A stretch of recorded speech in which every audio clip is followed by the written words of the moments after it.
This weekend was a real opportunity for a dignified, respectful response. Republicans celebrated the confirmation of Brett Kavanaugh as a victory for Republicans. Activists tweeted photos of their alcohol with the hashtag #BeersForBrett. Senate Majority Whip John Cornyn posted a photo of sparkling wine, writing, "Not quite beers for Brett, but bubbly for Brett instead." I just don't know why this is funny. Senator Lindsey Graham wrote... It's actually not funny. It's not. It's distressing. And they're talking about the United States Supreme Court. Lindsey Graham, why don't we show what Lindsey Graham did? He wrote, "I'm not tired of winning. Victory." Press Secretary Sarah Sanders invoked the 2016 election, quote, "Congratulations, Judge Kavanaugh. Instead of a 6-3 liberal Supreme Court under Hillary Clinton, we now have a 5-4 conservative Supreme Court under President Donald Trump, cementing a tremendous legacy for the president and a better future for America." I just want to stop right there really quickly, and then we'll get to Mitch McConnell and everybody else. John Meacham, to say it is hard to see Barack Obama or George W. Bush or Bill Clinton or George H.W. Bush or Ronald Reagan, their parties gloating this way. Keep going. You got 40. You got 40 Jimmy more Carter. To go. Yeah, no, I've got 40 more to go. This is again so unbecoming, and it proves what day traders they all are. I've got to say, classless in this respect. That they're acting like it's a high school football game, when in fact we're talking about a deciding vote on the U.S. Supreme Court. No dignity, and not at all. Yeah, and it's the great tell of the process, as you pointed out a second ago. People are, on the one hand, when it serves their purposes, they argue that this is about justice is blind, this is about qualifications, and then when it serves their purposes, 5 seconds later, you get the dancing around, you get that ahistorical and ill-informed and worst nightmare reaction from the White House press secretary, actually putting the court under Trump and putting these justices in these boxes, which you had just been saying wasn't really what this was about. So it's the Claude Rains thing. You know, I guess we should be shocked that there's partisanship in Washington. But what we can be, if not shocked, we can continue to be concerned about is this idea of the court as just another battlefield in this tribal era. Court's always been political, always will be. One interesting thing, I think, is that we now have a court where we have one justice appointed by the one-term president, George H.W. Bush, 2 by Clinton, 2 by 43, 2 by Obama, 2 by Trump. So to some extent, we now, not only the way Harry Truman said, we always get the government we deserve, we now have the Supreme Court that follows the presidents we elected. Now, Mark McKinnon, you certainly know George W. Bush very well and have known him for a very long time.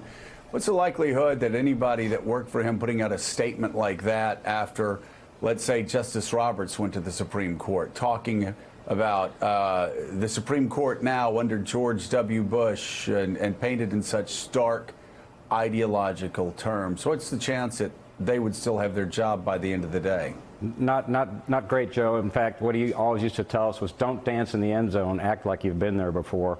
To your question, Joe, about turnout, I think the fundamental answer is very easy. It's who's madder. Who is madder? Who's mad? And that's who's going to turn out. And it was interesting to kind of see that swing over the last couple of weeks, because when it looked like the vote was going to be rushed through 2 weeks ago or a week and a half ago, Democrats suddenly got energized. Then suddenly when we went into overtime last week, and I was out in Tennessee and Texas, and Republicans were really activated. But I suspect now, given the outcome, there may be some complacency on the Republican side and Democrats activated. But the thing that I had thought about a lot last week was John McCain. You know, where we missed his voice. Now, I'm not saying where he would have landed or ended up, but I'll tell you what, he would have put everybody through an acid bath on the process, on both sides. And so I was thinking WWJMD, what would John McCain do? And I got it stamped in a bracelet here, and I want to send it to all 100 senators to just think about that, because the process was ugly, unfair, unjust, and needs to be changed. I've got the first person you can send that to. His name's Lindsey Graham, who's behaving, he's just the antithesis of what John McCain was through his entire career. He obviously learned absolutely nothing working alongside of him. So, Mike, a bigger question for Democrats. They now are, well, they now have a court with 4 people appointed on that court from Republican presidents who got elected while losing the popular vote. And the United States Senate now is controlled by about 18% of the population. And if you look at the primary process, the most extreme elements in that 16% of the population. This is not a time to say that we need to rework the Constitution of the United States. That's not the problem. The problem is that the Democrats don't seem to know how to win west of the Hudson or east of Reno.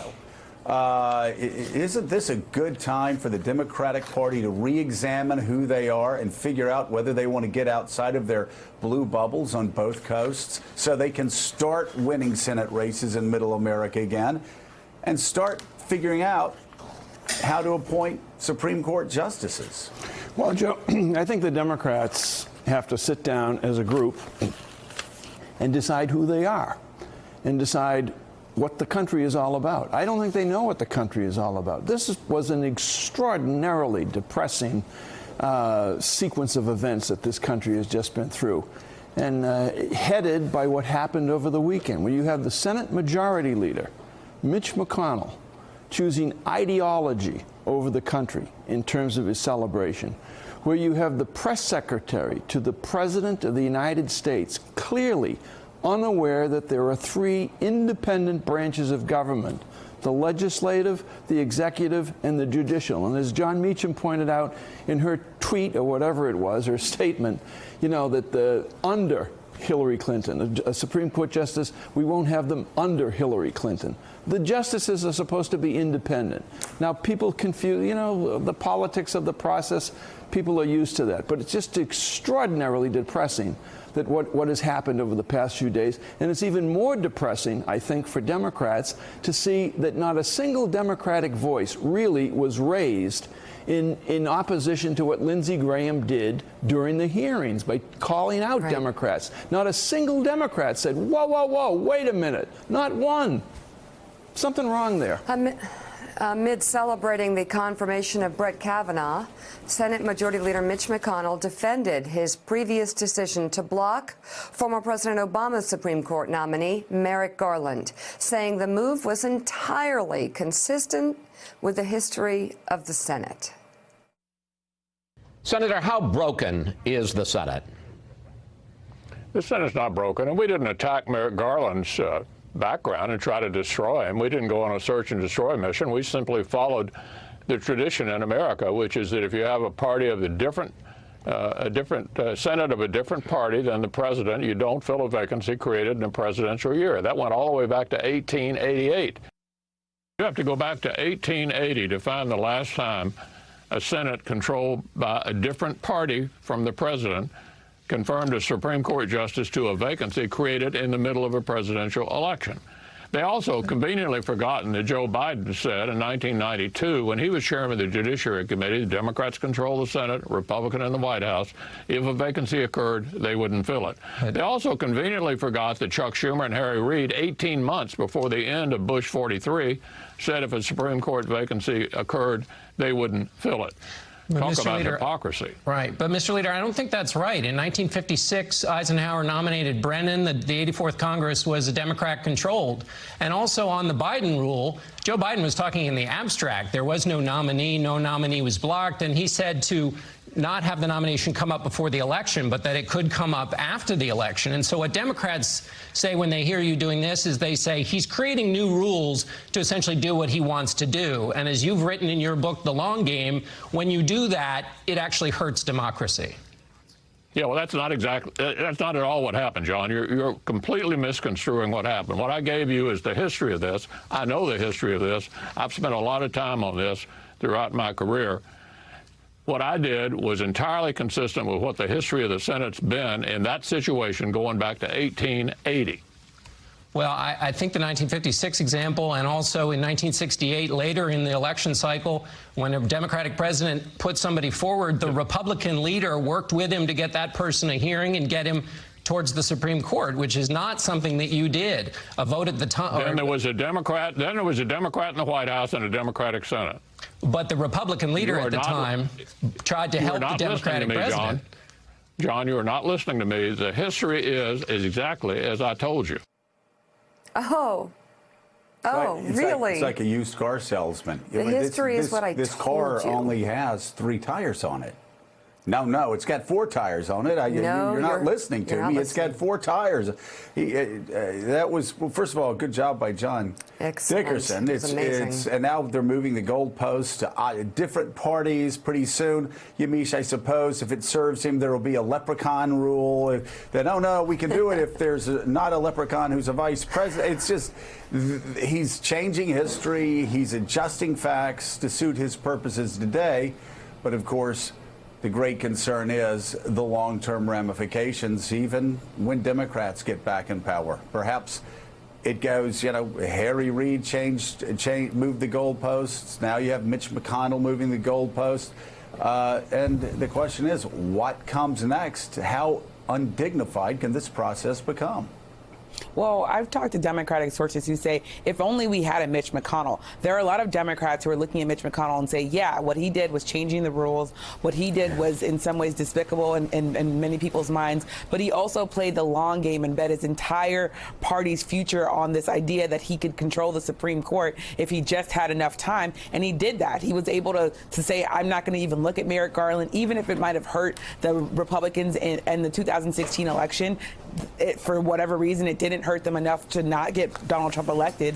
Then you have Donald Trump elected, and he was able to fill that seat. So you have a lot of Democrats who are saying we need to make sure that when we talk about changing our Democratic leadership, I'm thinking of Nancy Pelosi and Chuck Schumer, that we still have to remember that these are people who understand how the Senate works and can deal with these same rules in the same way that Mitch McConnell does. Because Mitch McConnell, I mean, there is a win there for Republicans that's undeniable. What it does, of course, for the Republican Party, when you look at millennials, when you look at women, and you look at the way that they see what Mitch McConnell did, is a whole other story.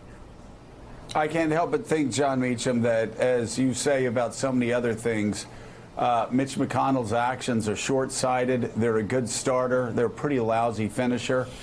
In the end, people will look back in this period of history in the Senate as a shabby Senate with a short-sighted, selfish, cynical majority leader who cared more about his political party and his own political ambitions than the country itself. Yes, I said that. Than the country itself. Read history.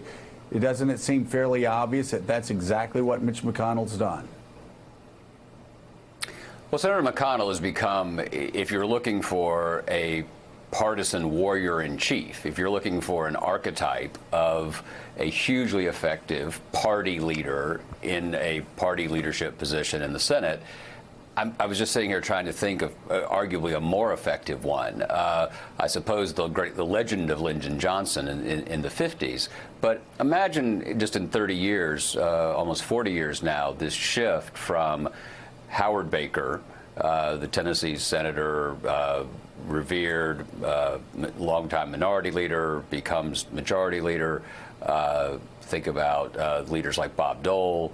And you move from institutionalists to a figure who has unapologetically become not really as much the leader of the Senate as the leader of his party in the Senate, which is a difference. Those other men who were not perfect did see the institutional role as being critical to how they conducted themselves. I don't know if you're defining victory in terms of seats confirmed, which is the way Senator McConnell has done this. it's hard to, it's impossible to argue really with his record.